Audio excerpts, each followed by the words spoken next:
Hi everyone, and thanks for being with me. It is with great pleasure that I can announce that Scott Morrison is receiving the Companion of the Order of Australia.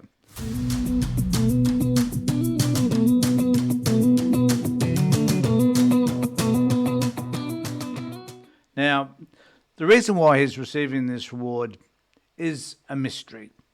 The fact that this man is responsible for robo-debt, for not being available in Australia when fires broke out, for having many ministries and not letting anybody know that he actually held those ministries, for perpetually lying to the Australian people, makes me wonder, firstly, what are these King's Orders about?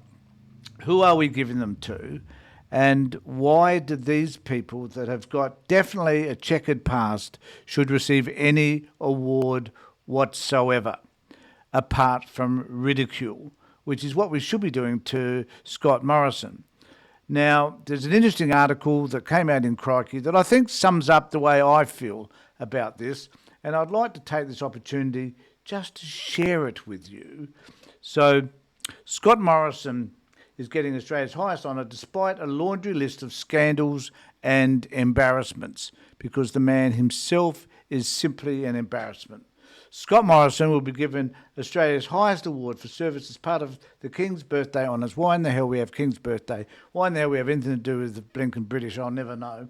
But anyway, the latest in a line of powerful Australians who have received the honour simply for doing their job. So I kind of wonder why I haven't got one. But there again, why would anybody give someone like myself one of these awards? I haven't done enough. I haven't contributed. As there are many people out there who are watching this video who'll be wondering why you haven't received an award. Because I'm sure there's many more people out there that have contributed to society more than Scott Morrison has. Morrison received the Companion of the Order of Australia for eminent service to the people and Parliament of Australia, particularly as Prime Minister, to notable contributions to global engagement, to leadership of a national COVID-19 response, which was questionable, to say the least, to economic initiatives and to national security enhancements, especially through leadership of Australia's contribution to AUKUS, something we should never have participated in the first place. And, I don't think the French would be too pleased about all of that as well, because he stabbed them in the back. Each year, an embargo list of awardees is sent out by the Governor-General's office to the media ahead of time, and they talk a little bit about there's an embargo and all of that, and people aren't allowed to say who it is. And this particular writer of this particular piece he got the list, but he couldn't say who was on it. We've chosen to report solely on Morrison's honour now, because we think it's noteworthy that yet again, one of an elite class, and this is my issue with this, an elite class of Australian is de facto granted honours, especially someone who is ignominious a record as his.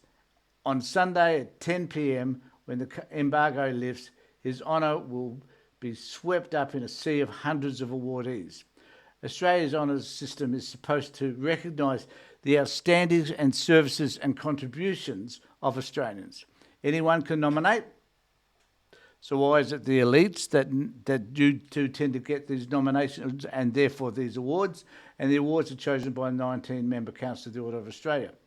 Over the past few years, the system has faced criticism for overrepresentation of white, male, wealthy elites, which is who these awards are designed for. The everyday person does not get an opportunity, even though there are many volunteers out there, many people contributing in very productive ways in our community, but don't get recognised.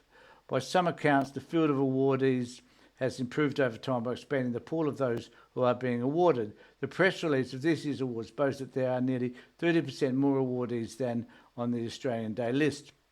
Just because more people are receiving the award doesn't change the fact that the best way to guarantee one award isn't to be an average Australian who goes above and beyond in their service for their community and nation, but to be Prime Minister or have some other high-profile gig. So true. Morrison made a mockery of our system of government and the office of the Governor-General by secretly appointing himself to multiple ministries. It's still early days, but some predict that he will be remembered as among the least distinguished of Australian Prime Ministers. Let's just type that one in, because he should be. He was an embarrassment. He was embarrassment on the international stage. It was embarrassment in this country. He lied continually. He robo-debt caused the death of quite a few young people who were concerned about the debts they had to pay back, according to Centrelink, and the trolling that was done and the inaccurate information that was provided in relation to those debts. So this man should be despised, not awarded for an award which is supposed to recognise people for their positive contribution. If there was an award, a donkey award, for someone who contributed the least in our political system, then one would have to consider Scott Morrison. But no, here he is for some reason. Now, we don't know, anybody can nominate these people, and it's a committee of people. Who knows who those people are on this committee that selects these nominees.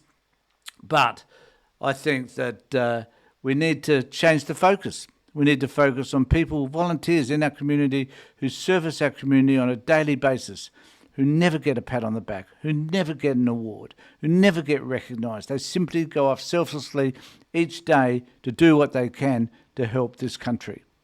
So let me know what you think about this nomination, because I think it's appalling. I think the King's Awards are appalling to start with.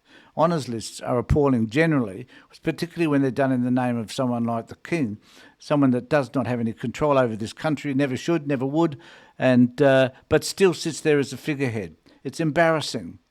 So let me know what you think in the comment section below.